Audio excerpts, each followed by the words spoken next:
Kota Bengkulu. Semangat pagi. Semangat pagi. Kejati Bengkulu. Siap melayani, bekerja tuntas, semangat.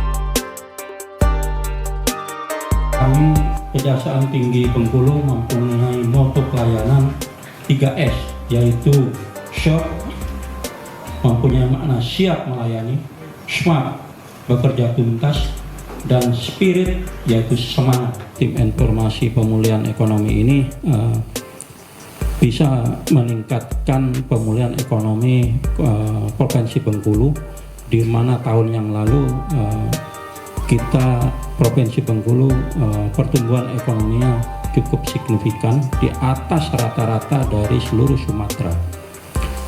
Jadi ada kredit macet di bank daerah gitu. Kalau tidak bisa lagi diberikan SKK di Kejaksaan Tinggi. Disetujui. Tahu-tahu jadi tersangka ya. Dipanggil jadi tersangka karena dianggap prosesnya melawan hukum. Dia keberatan. Kenapa dulu sosialisasi kewenangan Dato setelah dikasih minta SKK diterima kok malah jadi tersangka? Nah, itu dia merasa dijebak. Salah satu kejaksaan lain di Kejaksaan Negeri juga begitu. Dia sosialisasi kewenangan Dato, kemudian ada salah satu BUMD begitu. BUMD itu menjual beli hasil bumi, salah satunya beras. Ketika dia itu ribuan ton beras yang dijual tidak balik, nah dia minta ditagihkan langsung ke kejaksaan. Setelah ditelusuri, diserahkan ke Bitsus. Jadi yang menyerahkan ini jadi tersangka karena gara-gara si pembeli beras ini tidak ketemu. Kemudian disimpulkan bahwa itu penjualan fiktif ya. Harus dipelajari.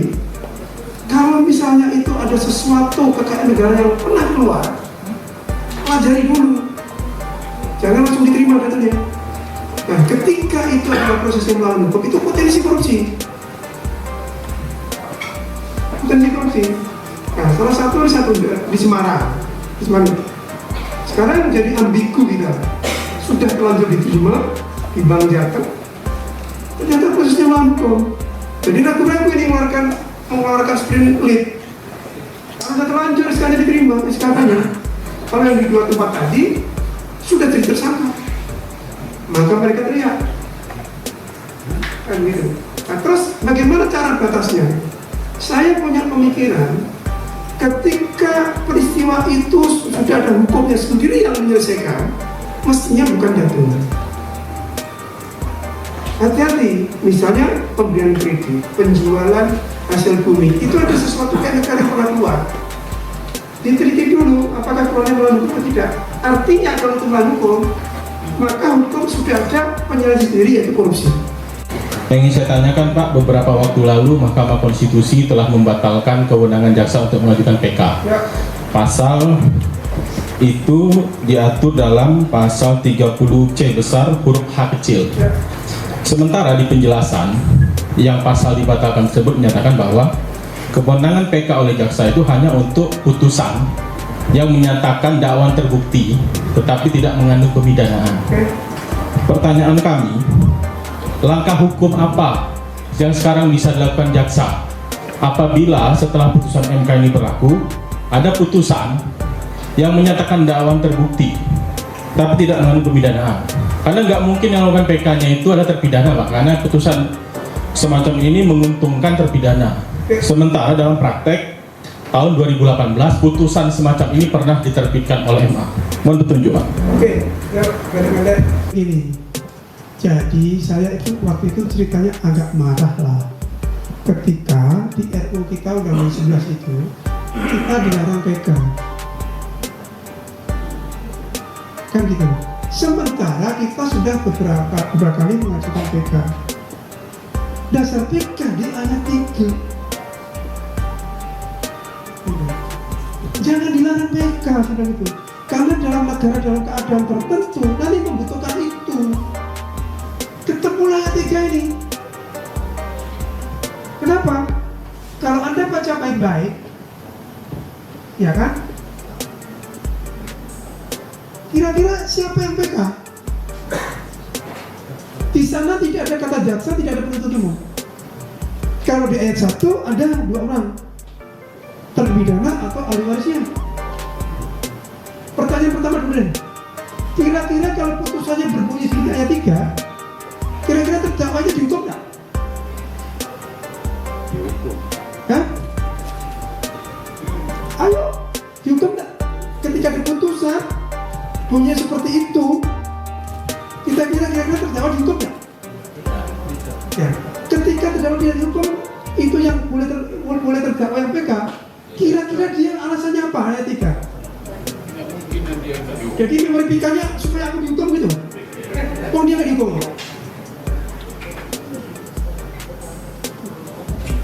Hah? Ya, kenapa dia nggak pakai ayat 1 saja?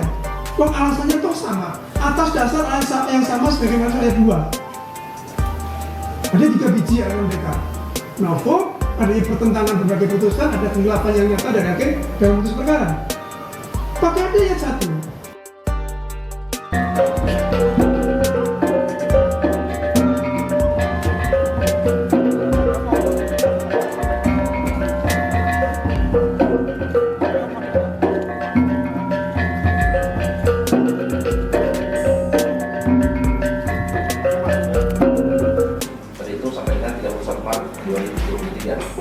Pelaksanaan Pamdal dan tingkat 1 penggalangan 5 dan untuk penyuluhan hukum realisasi belum dilaksanakan kerja apa jaksa masuk sekolah sudah direalisasi semua dari target dan penerangan hukum dari target 1 telah direalisasikan semua kegiatan. Saya tidak ikuti hasil eksaminasi bidang teknis secara membagi hutang, enggak. Saya evaluasi. Ada yang menurut teknis tidak salah, saya salahkan, saya benar. Ada yang menurut teknis salah, saya benar, enggak. Ada yang mengatakan bidang teknis salah, tapi kesalahannya bukan di situ, tapi ketemu di tempat lain. Ada banyak. Selama ada profesional, pembebasan perkara tidak semuanya dihukum. Terkait karena mayoritas perkara kita per bulan ini dalam waktu 3 Bapak untuk tidak bergabung.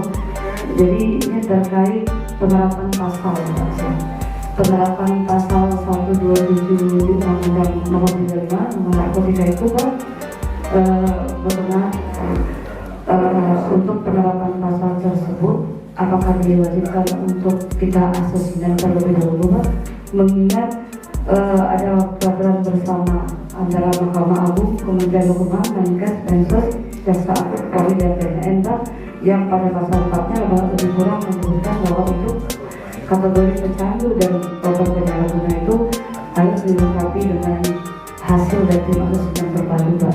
Yang bahwa kesalahan itu kan asesmen. Siapa? Jangan menjadi keberatan lah asesmen itu. Jangan kendala geografis. Saya juga sampai sini nyatanya kok. Namanya ya mendaknya bukan kapal itu mana ada. Siap, jadi bisa disimpulkan nanti Pak untuk kita menerapkan 127 dari pemerintah. Dulu dia direktur hukum di BNN. Ada kelemahan itu setidaknya saya baca 2 pasal di situ. Lupa saya lupa. Ada kelemahan.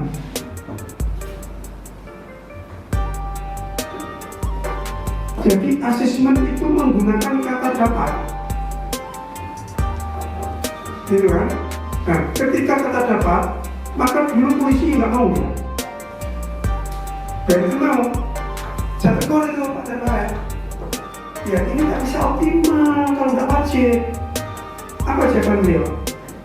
Ini frasa maksimal Pak yang bisa saya peroleh. Kalau nggak begini, nggak mau pada tanda tangan. Nah gitu. Iya, tapi akibatnya jadi begini.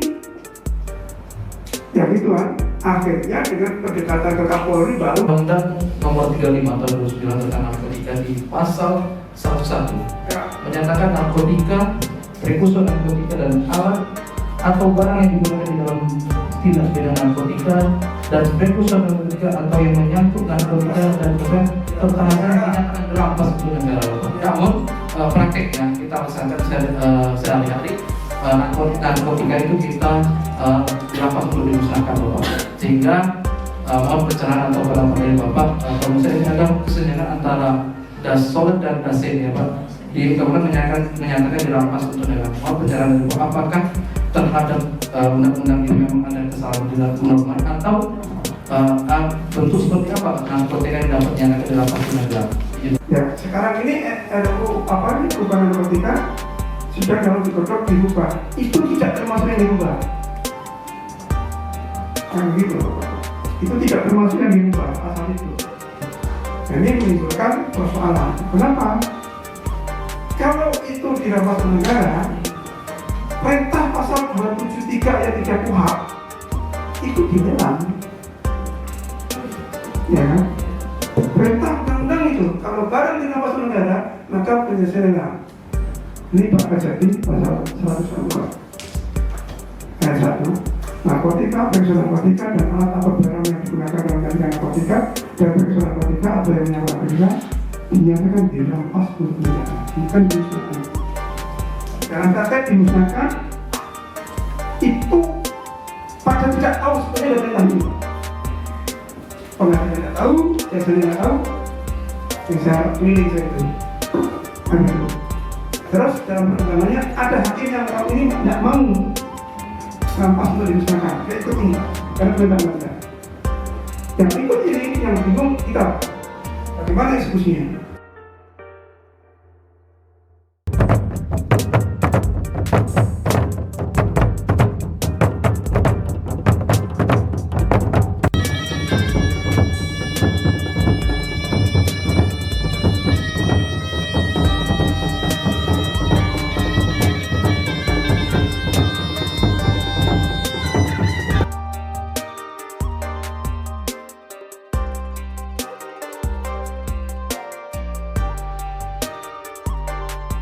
Dan hasil temuan Inspeksi Umum Kejaksaan Tinggi Bengkulu telah ditindaklanjuti pada tanggal 6 Juli 2023.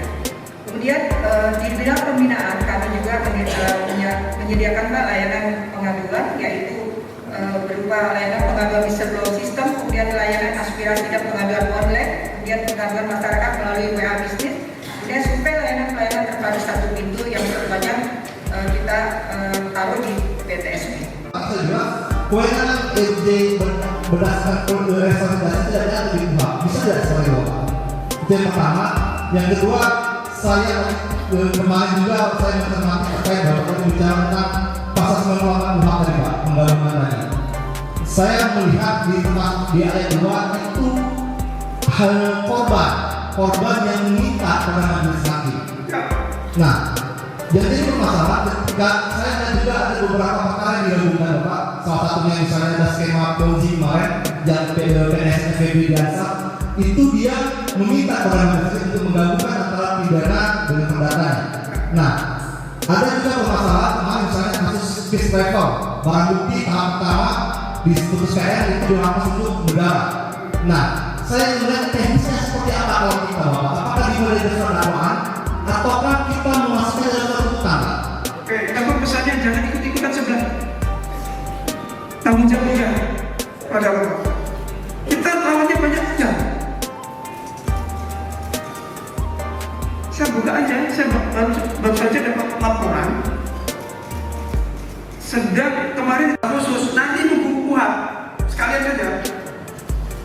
Nah, tapi rupanya Pak Wamen Prof ini mau merespon itu dengan membuat program khusus. Terang-terangan minta pada jaksa jangan mempersoalkan akademisi.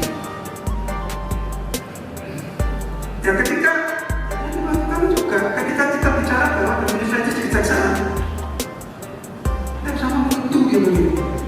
Bisa diciptakan praktek. Dalam pikiran saya, undang-undang perkara itu jaksa